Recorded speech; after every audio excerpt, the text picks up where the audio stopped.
दोस्तों, स्वागत है आपका हमारे चैनल पर। आज हम बात करने वाले हैं एक ऐसे देश की कहानी के बारे में जो सिर्फ एक देश नहीं बल्कि एक सभ्यता है। जी हाँ, भारत। क्या आपने कभी सोचा है भारत कैसे बना? कहां से शुरू हुई हमारी सभ्यता और क्यों हमारे देश को विश्व गुरु कहा जाता है? लगभग 3300 ईसा पूर्व यानी आज से 5000 साल पहले भारत की जमीन पर फली फूली सिंधु घाटी सभ्यता जो हरापा और मोहेंजोदारो जैसे नगरों में बसती थी। ये सभ्यता बहुत विकसित थी। यहाँ के लोग ईंटों के घरों में रहते थे, सड़कें सीधी और नालियां साफ सुथरी थी। लोग खेती, व्यापार और शिल्प कला में निपुण थे। यही वो समय था जब भारत ने पहली बार सभ्यता का रूप लिया। इसके बाद आया वैदिक काल। लगभग 1500 ईसा पूर्व आर्य लोग उत्तर पश्चिम दिशा से भारत आए और यहीं बस गए। उन्होंने लिखा ऋग्वेद, यजुर्वेद, सामवेद और अथर्ववेद। इन्हीं ग्रंथों में पहली बार भारतवर्ष का उल्लेख मिलता है, यानी तब से ही हमारी धरती को भारत कहा जाता था। इस काल में समाज, धर्म, संगीत और योग का विकास हुआ।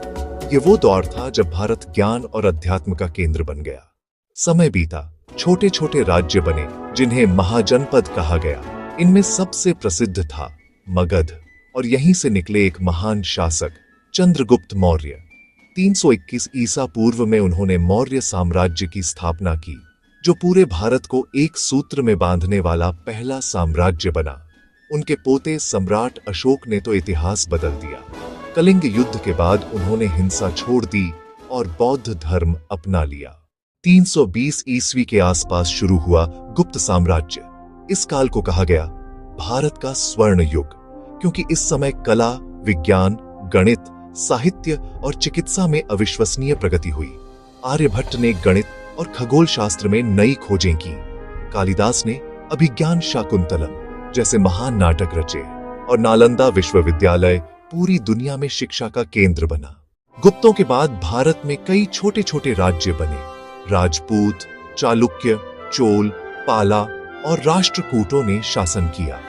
भारत की भूमि तब भी विविध थी, पर एकता बनी रही। लेकिन 12वीं सदी के बाद भारत में तुर्क और अफगान शासक आने लगे और फिर शुरू हुआ मध्यकालीन भारत का दौर। तो दोस्तों, ये था भारत के इतिहास का पहला हिस्सा, जहां हमने देखा कि कैसे हमारी सभ्यता ने हजारों सालों में अपनी नींव रखी। अगले वीडियो में हम देखेंगे कैसे मुगल आए, ब्रिटिशों ने कब्जा किया और आखिरकार भारत ने आजादी कैसे हासिल की। तो वीडियो को लाइक करें, शेयर करें और सब्सक्राइब जरूर करें ताकि आप देख सकें भारत का इतिहास भाग 2।